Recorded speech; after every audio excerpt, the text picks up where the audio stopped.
चलना जोड़ी जाबो दर्शन करके आबो, दुनिया के बड़े जैत खाम के, तपो भूमि गिरो तूरी धाम के।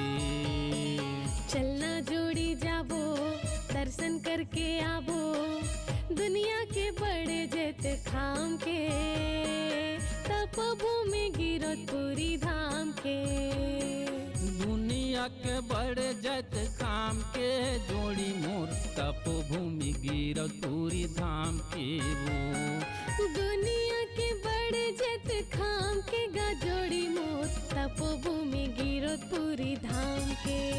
ये चलना जोड़ी जाबो दर्शन करके आबो, दुनिया के बड़े जैत खाम के, तपोभूमि गिरो तूरी धाम के। चलना जोड़ी जाबो दर्शन करके आबो, दुनिया के बड़े जैत खाम के, तपोभूमि गिरो तूरी धाम के।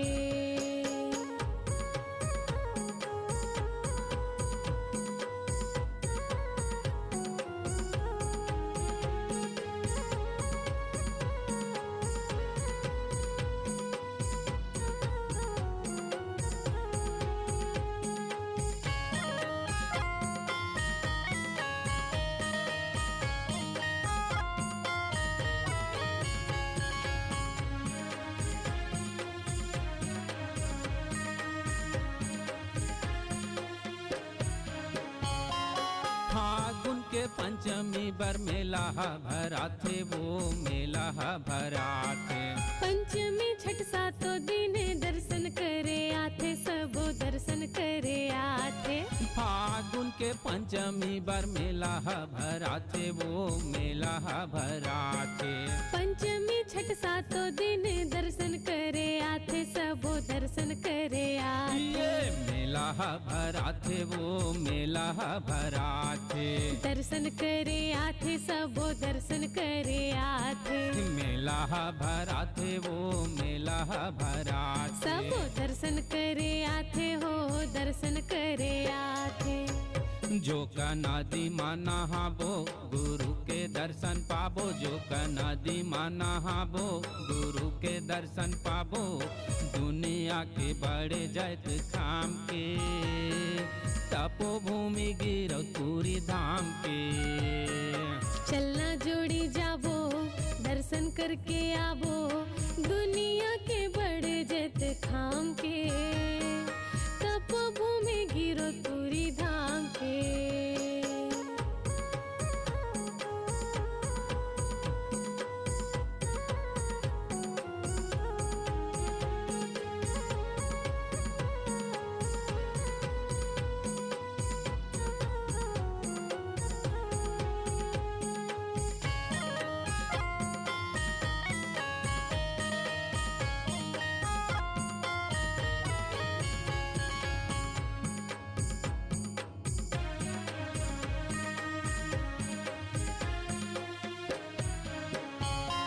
पचकुंडी जाबो जी हाँ, बहत अमृत धार हो, बहत अमृत धार। गुरु गद्दी दर्शन पाके करबो जय जयकार हो, करबो जय जयकार। पचकुंडी जाबो जी हाँ, बहत अमृत धार हो, बहत अमृत धार। गुरु गद्दी दर्शन पाके करबो जय जयकार हो, करबो जय जयकार। ये बहत अमृत धार हो, बहत अमृत धार।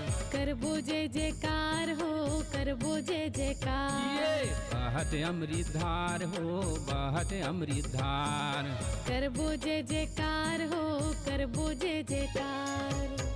चरण कुंडे माना हाबो, अमृत कुंड के अमृत लाबो। चरण कुंडे माना हाबो, अमृत कुंड के अमृत लाबो। दुनिया के बड़े जैत खाम के, तपोभूमि गिरो तूरी धाम के। चलना जोड़ी जाबो दर्शन करके आबो, दुनिया के बड़े जैत खाम के, तपोभूमि गिरो तूरी धाम के।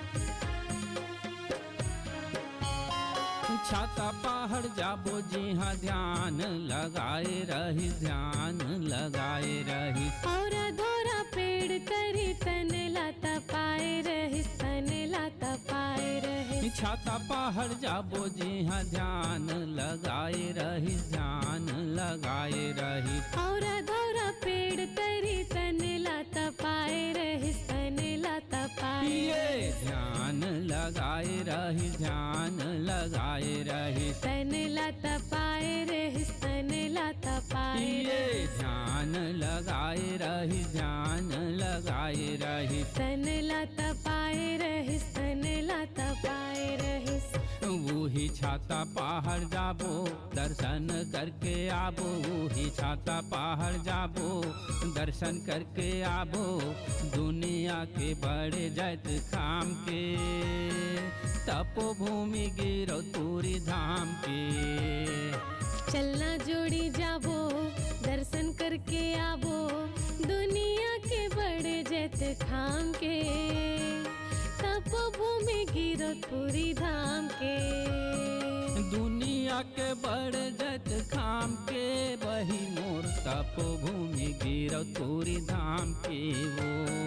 दुनिया के बड़े जैत खाम के जोड़ी मोर तपोभूमि गिरतपुरी धाम के वो। चलना जोड़ी जाबो दर्शन करके आबो, दुनिया के बड़े जैत खाम के तपोभूमि गिरतपुरी धाम के। चलना जोड़ी जाबो दर्शन करके आबो,